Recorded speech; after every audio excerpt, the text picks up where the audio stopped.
ఇక్కడ ఉన్నటువంటి ప్రాంతీయ పార్టీల అస్తిత్వాన్ని దెబ్బతీయాలనేటువంటిది బీజేపీ కుట్ర అని. ఇవాళ నేను ఒక విషయాన్ని చాలా క్లియర్గా చెప్పదలుచుకున్నా.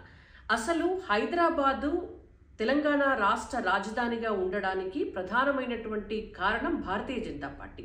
రెండు రాష్ట్రాల విభజన జరిగి తెలంగాణ రాష్ట్రం ఏర్పాటయ్యేటప్పుడు పార్లమెంటులో చట్టం చేసేటప్పుడు ఆనాడున్నటువంటి సీనియర్ నాయకురాలు భారతీయ జనతా పార్టీకి చెందిన సుష్మా స్వరాజ్ గారు ఖచ్చితంగా హైదరాబాద్ తెలంగాణ రాజధానిగా ఉండవలసిందే, హైదరాబాద్ తెలంగాణలో భాగమే అని చెప్పి ఆవిడ చాలా మొండికేసి ఈ బాలలత గారి లాంటి ఎంతో మంది ఆంధ్ర ప్రాంత నాయకులు కూడా గగ్గోలు పెట్టినా సరే సస్సేమీరా అది కుదరదని చెప్పి పార్లమెంట్లో హైదరాబాద్ రాజధానిగా తెలంగాణ ఏర్పాటు కోసం ఆ రోజు చట్టం చేపించి ఆ చట్టానికి మద్దతు ఇచ్చినటువంటి పార్టీ భారతీయ జనతా పార్టీ. ఇది మొదటి అంశం. నెక్స్ట్, అసలు దేశ రాజధాని అయినటువంటి ఢిల్లీనే పూర్తి స్థాయి కేంద్రపాలిత ప్రాంతం కాదు. అటువంటిది హైదరాబాద్ కేంద్రపాలిత ప్రాంతంగా ఎందుకు అవుతుంది? ఇంకొక అంశం, అసలు ఎక్కడైనా భారతీయ జనతా పార్టీ ఒక నగరాన్ని కేంద్రపాలిత ప్రాంతంగా చేసిందా? జమ్మూ కాశ్మీర్ ఒక్కటే కేంద్రపాలిత ప్రాంతంగా చేయబడింది. అది కూడా ఒక నగరం కాదు, ఒక ప్రాంతం. అది అభివృద్ధి చెందిన తర్వాత భవిష్యత్తులో జమ్మూ కాశ్మీర్ కూడా రాష్ట్రం కాబోతుంది. అండ్ హైదరాబాద్ తెలంగాణ రాష్ట్రంలో నడిబొడ్డున ఉండేటటువంటి ప్రాంతం. హైదరాబాద్ దాటి తెలంగాణ సరిహద్దులు దాటాలంటే ఎటువైపు నుంచి వెళ్ళినా కూడా ఒక 200 కిలోమీటర్లు తెలంగాణలోంచి పోవాల్సి వస్తుంది. అటువంటిది భౌగోళికంగా కానీ ఇవాళ కల్చరల్గా కానీ ఎట్లా కూడా హైదరాబాద్ని తెలంగాణ నుంచి వేరు చేయడం అనేటువంటిది బీజేపీ ఆలోచనలో లేదు.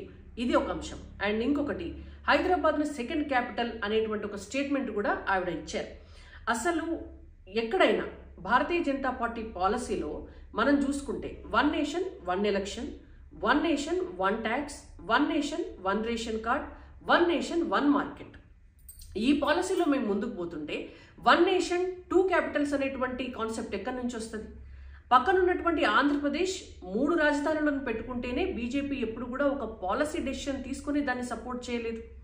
ఆ మాటకి ఎందుకు? అసలు భారతదేశానికి ఎక్కడో ఉన్నటువంటి సౌత్ ఆఫ్రికా లాంటి వెనకబడినటువంటి దేశాలే వాళ్ళకి 3 రాజధానులు ఉంటే ఒక రాజధాని చేసుకోవాలని ఆలోచిస్తుంటే, ఎదుగుతున్నటువంటి భారతదేశము 2047 కల్లా విశ్వగురువుగా ప్రపంచాన్ని శాసించబోయేటటువంటి భారతదేశము 2 క్యాపిటల్స్ కావాలని ఎందుకు అనుకుంటుంది? మీరు ఆలోచించవచ్చు. అంబేద్కర్ గారు గతంలో చెప్పారు భారతదేశానికి సెకండ్ క్యాపిటల్ అవసరము అని. కానీ అప్పుడున్నటువంటి పరిస్థితులు వేరు. అప్పుడు అసలు భారతదేశం పూర్తిగా ఇంటిగ్రేట్ కాలేదు. అప్పుడు దేశ రాజధానికి ఇతర ప్రాంతాలకు ఉన్నటువంటి దూరం ఎక్కువ. అప్పుడు ఇవాళ ఉన్నటువంటి డిజిటల్ కమ్యూనికేషన్ లేదు, ఇవాళ ఉన్నటువంటి డిజిటల్ ఎకానమీ లేదు. కాబట్టి ఇవాళ 2వ క్యాపిటల్ భారతదేశానికి అవసరం లేదు. జై తెలంగాణ, భారత్ మాతకి జై.